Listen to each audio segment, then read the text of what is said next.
Elijah Carter moved through the airport terminal with deliberate ease, a man used to blending into the background. The hum of announcements and the rolling of suitcase wheels created a rhythm he'd long since tuned out. He adjusted the strap of his worn leather bag and glanced at the departure board. Flight 182 to Zurich, on time. Good. His tailored suit, sharp but understated, drew a few curious glances, though none lingered long. It wasn't the kind of attention that came from admiration. No, these were the glances of silent questions and cautious distance. He caught one from a middle-aged man sitting nearby, his eyes darting away the moment Elijah noticed. It wasn't new.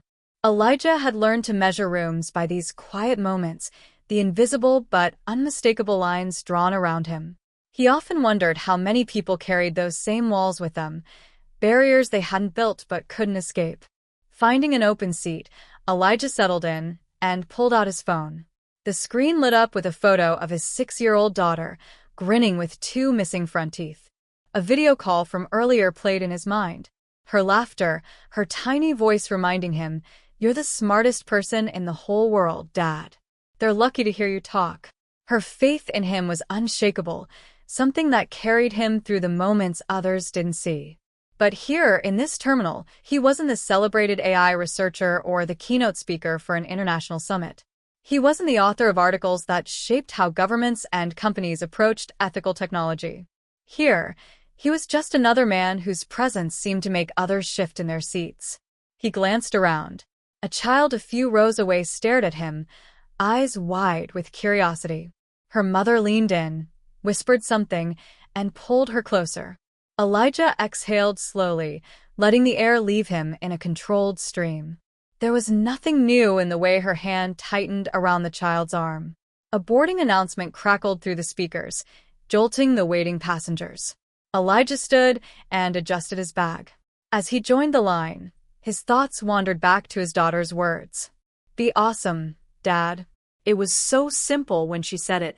But as he approached the gate, the tension in the air shifted, and Elijah knew this moment wasn't going to be simple at all. Elijah Carter stepped forward when his boarding group was called. He handed his ticket to the gate agent, a young woman who greeted him with a kind of mechanical politeness that came from hours of repetition. She glanced at his boarding pass, then at him, her eyes lingering just a moment too long. Her expression flickered, something almost imperceptible but unmistakable. "Just one moment, sir," she said, her voice clipped but neutral. Her hand hovered over her headset, as if waiting for some unseen permission. Elijah's brows furrowed slightly. "Is there a problem?" His voice carried no edge, only a calm curiosity. "It's just a routine check," she replied, though the way her gaze darted to the line forming behind him told a different story. She gestured for him to step aside, her movements quick and practiced, like someone used to this kind of interaction. "It'll only take a moment." Elijah stepped aside, the weight of the request pressing against his calm exterior. The buzz of passengers boarding the plane continued around him, and the air seemed to thicken as whispers began to ripple through the line. He could feel it, the silent scrutiny of strangers who thought they knew his story without ever hearing a word from him. Behind him, a man with a navy blue blazer and a Bluetooth earpiece muttered loudly enough to be heard, "What's the holdup now? Some people can't ever get their act together." Elijah glanced toward the source of the comment, but held his tongue. Years of experience had taught him the power of restraint, though the sting of the moment was undeniable. He took a deep breath, then addressed the gate agent again, his tone steady. "I'm happy to provide additional identification. Passport, work ID, anything you need." The agent's hand wavered as she picked up the phone to call security. "We'll need to verify a few details.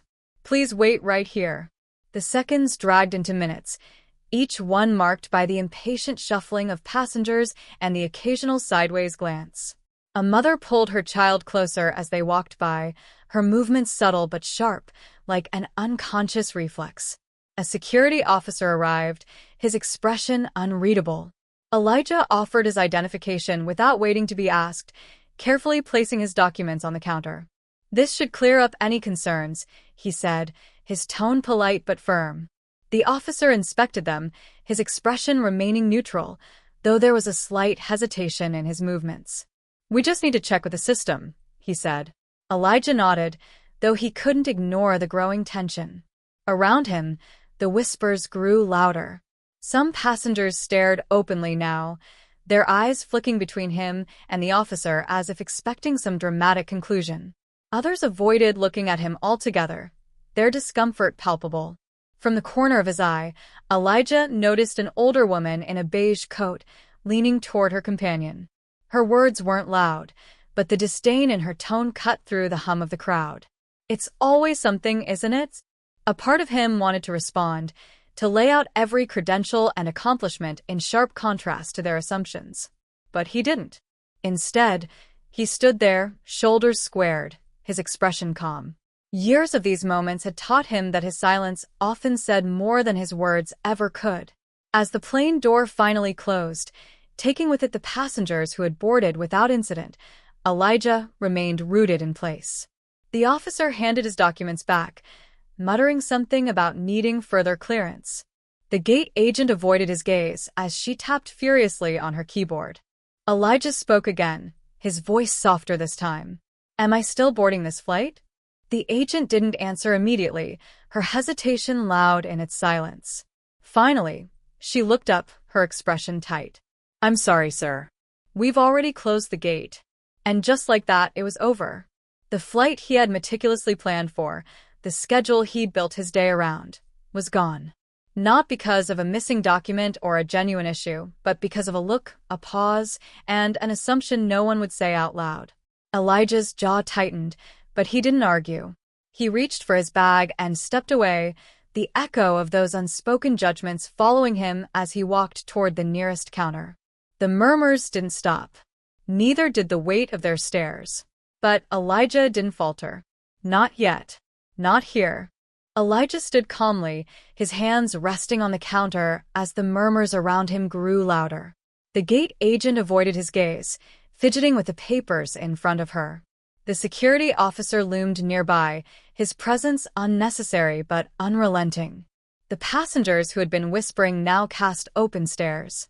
Elijah could feel the unspoken accusations swirling in the air, heavier with every passing moment. The senior airline staff member arrived briskly, her heels clicking sharply against the floor. Her expression was a mix of irritation and authority as she scanned the tense scene. "What's going on here?" she demanded, her voice slicing through the hum of voices. The gate agent stammered, her confidence crumbling under the scrutiny. There was a discrepancy with his ticket, so I requested additional verification." Elijah offered no interruptions, his silence steady and deliberate.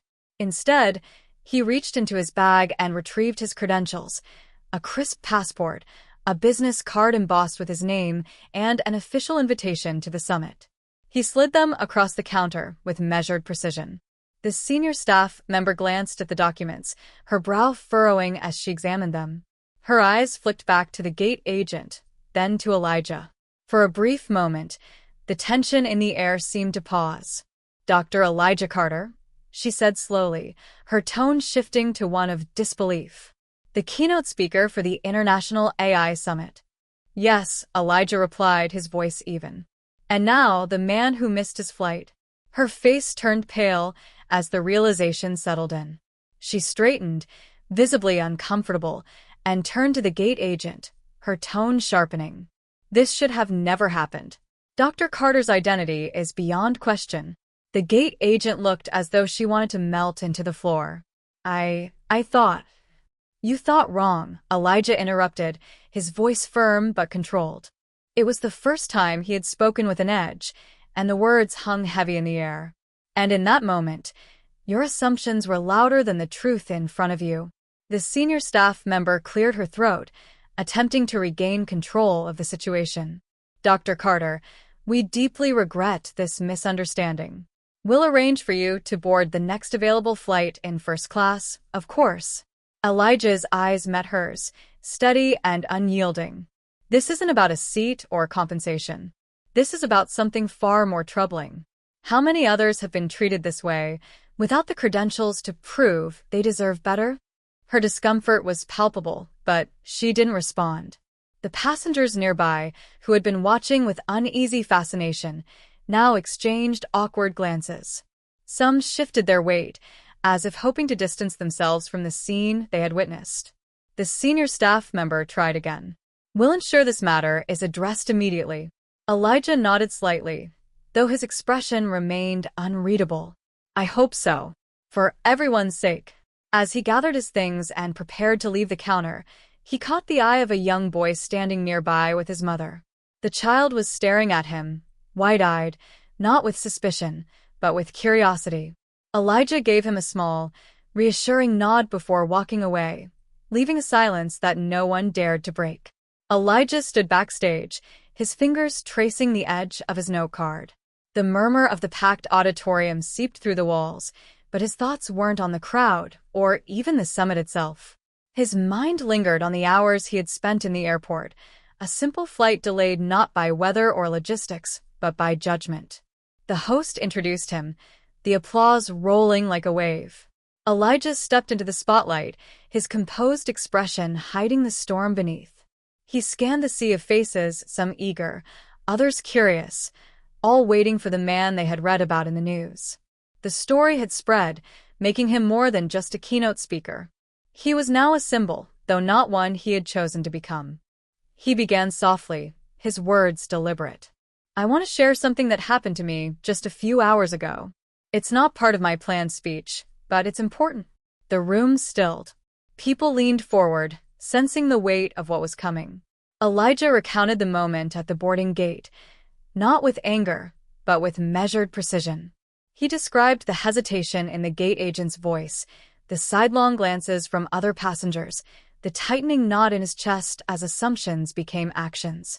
He spoke of the officer who arrived without asking a single clarifying question, simply stepping into the narrative that had already been written about him. "But here's the part that sticks with me," he said, his voice steady yet tinged with something raw. "It wasn't the denial of my flight that hurt the most. It was the silence. The silence of everyone who saw what was happening and looked away. The silence of people who could have spoken up but didn't. The audience was rapt, the air thick with tension." Elijah paused, letting the moment stretch. The room wasn't just listening, they were feeling. He continued, shifting the focus. "This isn't just about me. It's about a pattern that repeats itself in airports, workplaces, classrooms, and communities. And it's a pattern we're responsible for breaking." Elijah tied the experience back to his work. He spoke of how the same biases that had delayed him at the airport could find their way into algorithms, hiring decisions, and policies. Prejudice doesn't always shout. Sometimes it whispers, so softly that we don't even realize we're listening. A murmur spread through the audience. Some nodded, others shifted uncomfortably. Elijah didn't let them off the hook. It's not enough to be silent. Silence protects the status quo. Speaking up, even when it's uncomfortable, is what drives change. Toward the end, he softened, offering hope rather than reproach. "But here's the thing. I believe we can do better. I believe we can train ourselves and the systems we create to see beyond assumptions and embrace what's true. That starts with moments like these, where we're forced to confront what we'd rather ignore." As he closed, Elijah scanned the audience once more. This time, their faces were different. He could see the weight of his words sinking in, stirring thoughts they couldn't easily push aside. The applause that followed wasn't just loud, it was sustained, the kind that carries meaning. Elijah stepped off the stage, the tension in his chest finally loosening. He hadn't just spoken, he had planted something, a challenge, a seed, a reminder. What they did with it next was up to them. Elijah stepped into his home late that evening, the weight of the past few days still pressing on his shoulders. The warm scent of lavender greeted him as he opened the door, a small ritual his daughter insisted on, saying it helped him relax after long trips. His bag dropped to the floor, but before he could take another step, he heard the unmistakable sound of small feet racing down the hall. "Daddy." Maya's voice was bright and full of life, and within seconds, she had wrapped her tiny arms around his legs. Elijah scooped her up, his exhaustion fading as he held her close. Her smile was contagious, her excitement a perfect contrast to the tension that had shadowed him. "Did you give your speech?" she asked eagerly, her big brown eyes wide with curiosity. "I did," he said, setting her down gently. "And I think some people listened." Her head tilted, a mix of innocence and wisdom in her gaze. "Only some?" Elijah chuckled softly, crouching to meet her eyes. "Change doesn't happen all at once, sweetheart. Sometimes, it starts with just a few people who are willing to listen. And that's enough to make a difference." She nodded solemnly, as though this simple truth made perfect sense to her. Then, with a sudden burst of energy, she grabbed his hand. "Come on. You have to see what I made." He followed her into the living room, where a stack of papers covered the coffee table. Maya pointed proudly to a drawing, a stick figure family standing under a bright yellow sun. "This is us," she explained. "And I made you extra tall because you're a hero." Elijah's chest tightened. Her words were so pure, so sincere, and they carried a weight he hadn't expected. "A hero, huh," he said, his voice steady, but his heart full. She nodded emphatically. "You're always helping people, even when they don't know it." He swallowed the lump in his throat and pulled her into another hug. In her world, he was more than just a man trying to navigate challenges. He was someone who could change things, even if only a little at a time. Later that night, as Maya slept soundly in her bed, Elijah sat at his desk. The house was quiet, save for the hum of the heater and the occasional rustle of leaves against the window. He stared at a blank page, the memory of the summit still fresh in his mind. The applause, the nods of agreement, the lingering shame on the faces of those who had judged him too quickly, it all felt like a step forward. But he knew there was so much more to be done. His pen hovered over the paper. He didn't want to write about what had happened for sympathy or outrage. He wanted to capture the moment that mattered, the shift, however small, in the way people thought. The realization that fairness wasn't just a word, but a responsibility. A notification on his phone broke his focus. It was a message from the airline, a formal apology along with a promise to implement new training for its staff. Elijah read it twice, then set the phone down. He didn't smile, but there was a flicker of something in his chest. Not satisfaction, not relief, but hope. He began to write, his words flowing onto the page, not as a retelling of his experience, but as a reminder to himself and others. Small changes mattered. Conversations mattered. And even when the world seemed slow to shift, it was still shifting. As he finished the final line, he leaned back in his chair, the weight on his shoulders just a little lighter. Outside, the wind carried the faint sound of leaves scattering across the yard, a reminder that even the gentlest movements could leave their mark. This reminds us of the power of standing firm in the face of prejudice. How would you react in Elijah's shoes? Or as a bystander? Would you speak up? Share your thoughts and comments below. Subscribe to our channel for soul-stirring stories.